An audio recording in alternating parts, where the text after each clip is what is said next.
आप सभी को मेरा नमस्कार। मैं आपका दोस्त अनुज कुमार। साथियों, आज एक बहुत बड़ी खुशखबरी आप सभी के लिए होने वाली है। बात करेंगे 2006 के पेंशनभोगियों के लिए या उसके बाद जो परमानेंट हुए हैं उन सभी के लिए एक स्पेशल खबर हो सकती है। खुशखबरी है 2006 के पहले के पेंशनभोगी की बड़ी पेंशन में होगा रिवीजन। 2006 के बाद वाले पेंशनभोगियों के बराबर मिलेगी पेंशन। पहले मैं आपको इस वीडियो का सार बताना चाहता हूँ। वेतन आयोग आने के कारण या पेंशन में संशोधन होने के कारण जो बाद में रिटायर पेंशनभोगी होते हैं तो उनकी पेंशन तो बढ़ती है, लेकिन जो पहले से रिटायर होते हैं तो ऐसे पेंशनभोगियों की पेंशन में संशोधन नहीं किया जाता।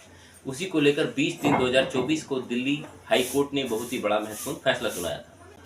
दिल्ली हाई कोर्ट का बड़ा फैसला आपको बता दें कि 20 मार्च 2024 को दिल्ली हाई कोर्ट ने एक महत्वपूर्ण फैसला सुनाया, जिसमें केंद्र सरकार के 18/11/2009 के आदेश को रद्द कर दिया। दिल्ली हाई कोर्ट ने केंद्र सरकार के इस आदेश को रद्द करते हुए कहा कि यह पूरी तरह से अवैध आदेश है।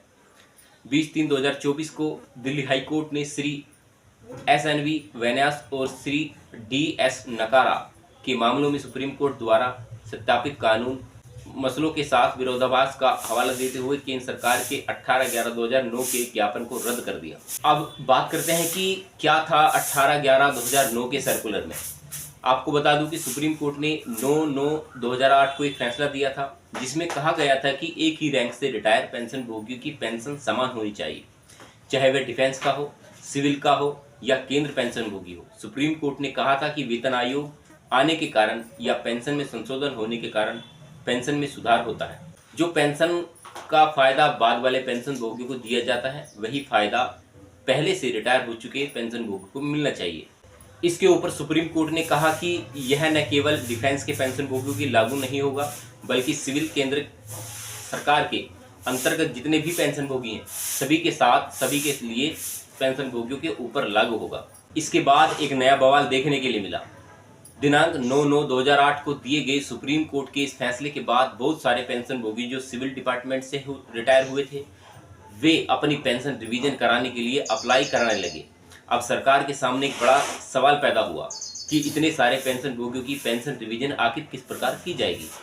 इसके ऊपर केंद्र सरकार ने तत्काल ही एक फैसला लिया। उसके बाद तत्कालीन केंद्र सरकार ने मिनिस्ट्री ऑफ फाइनेंस और मिनिस्ट्री ऑफ लॉ के साथ इसकी चर्चा की और चर्चा करने के बाद यह फैसला लिया गया कि इस तरह का बेनिफिट सिविल केंद्रीय पेंशन भोगियों के ऊपर लागू नहीं होगा। तत्कालीन केंद्र सरकार ने 18/11/2009 को एक आदेश जारी किया और कहा कि सुप्रीम कोर्ट का यह आदेश केवल डिफेंस पेंशन भोगियों पर लागू होता है, पेंशन भोगियों के ऊपर लागू नहीं किया जाएगा, यानी कि सिविल पेंशन भोगियों के ऊपर लागू नहीं किया जाएगा। इसी को लेकर केंद्र सरकार के इस आदेश को लेकर सिविल पेंशन भोगियों में नाराजगी देखने को मिली और बहुत सारे पेंशन भोगी का समूह इसके खिलाफ याचिका लेकर दिल्ली हाई कोर्ट पहुंच गया। दिल्ली हाई कोर्ट में यह मामला लंबे समय तक चलता रहा।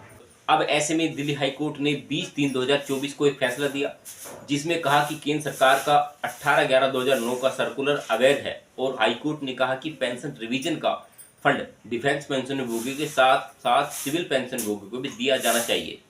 अब इसमें चर्चा करते हैं कि भारत पेंशन भोगी समाज ने की थी बड़ी मांग।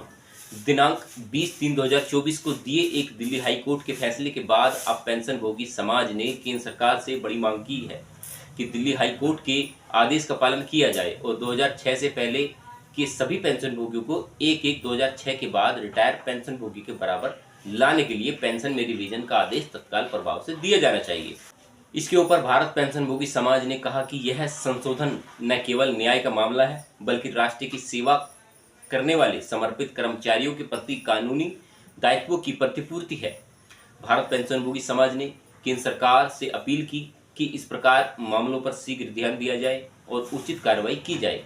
साथियों, मैंने आपके साथ जो भी बातें की है, जो भी चर्चाएं की, उसमें साफ साफ संशोधन निकलता है कि हमारे जो पेंशन भोगी समाज के लोग हैं या जो उस वर्ग से जुड़े हुए लोग हैं, उन सभी को पेंशन का समान अधिकार है। तो जो हाई कोर्ट ने फैसला लिया है उसके ऊपर आपकी जो प्रतिक्रिया रहेगी उसका मैं कमेंट्स में जवाब लेने के लिए हमेशा तत्पर रहूँगा। साथियों, जो भी आपने आवाज़, जितनी भी आवाज़ आपने आज तक देश के अंदर उठाई है, उन सभी बातों को ध्यान में रखते हुए कहीं ना कहीं सुप्रीम कोर्ट ने जो फैसला इस चीज़ के लेकर दिया है वो आपके लिए निर्णायक और सही साबित हुआ होगा। और जितने भी लोग इस मुहिम के साथ मेरे साथ जुड़ना चाहते हैं वो चैनल को सब्सक्राइब जरूर करना, क्योंकि मैं भी इस चीज़ का एक हिस्सा हूँ और आप ही लोगों के बीच का एक हिस्सा हूँ।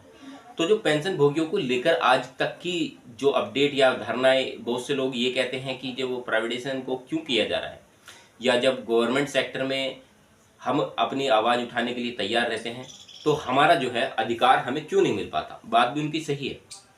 और जितनी आवाज़ें अभी तक उठी हैं पुरानी पेंशन योजना को लेकर, कितनी रैलियों में भी हमने ये आवाज़ उठाई है या कितनी बातों को समझाने का प्रयास किया है। बड़े बड़े सोशल मीडिया एक्ट्स हैं, यूट्यूब एक ऐसा माध्यम है जिसके माध्यम से हम अपनी आवाज़ जो है देश विदेश में जगह जगह तक पहुँचा रहे हैं।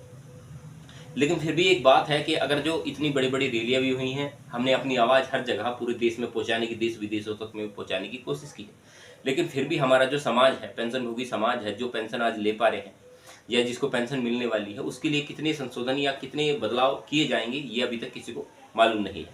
क्योंकि गवर्नमेंट का सीधा सिंपल रूल है कि हमें जो है पुरानी पेंशन योजना नहीं देनी है और हम केवल एनपीएस यानी कि नई पेंशन स्कीम आप लोगों को देंगे। लेकिन फिर भी पेंशन भोगी समाज ये मांग करता है, ये डिमांड हमेशा करता रहा है कि हमें पुरानी पेंशन योजना ही चाहिए, क्योंकि उसी योजना में हमारा एक भविष्य छिपा है, या उसी योजना के तहत हम जो है अपना बुढ़ापा सुधार सकते हैं। तो कुछ ऐसे लोग हैं जो वीडियो में कमेंट्स करते हैं कि भाई ये जो पेंशन का मामला है वो केंद्र पर छोड़ देना चाहिए। बात सही है, उनकी केंद्र पर छोड़ दिया है, केंद्र पर ही छोड़ रखा है। 20 साल से लगातार केंद्र ही इस चीज़ का फैसला कर रहा है, पेंशन भोगी इस चीज़ का फैसला नहीं निकाल पाया आज तक। और एक चीज़ आप मुझे सोचकर बताइए कि जितने पेंशन भोगियों ने अपने लिए बलिदान दिया है, अपने देश के लिए बलिदान दिया है या अपने देश के लिए शहीद हुए हैं, जो अब उनकी जो गृहणियाँ हैं उन्हें उनकी पेंशन मिल पा रही है, तो क्या उन्होंने जो अपने पेंशन के लिए हक और अधिकार की बात उठाई वो अपने लिए उठाई, वो पूरे देश और समाज के लिए उठाई। और मैं हर एक ऐसे पेंशन भोगी समाज के साथ उनका सम्मान करता हूँ जो कि कहीं ना कहीं ये सोचते हैं, ये मानते हैं कि देश में एक समान एक कानून जैसे कि है हमारे देश के अंदर संविधान के तहत अगर हम बात करें तो पूरे देश में एक ही कानून है। लेकिन जब बात हमारे पेंशन भोगियों की आती है तो उनकी पेंशन को लेकर दो तरफा क्यों किया जाता है।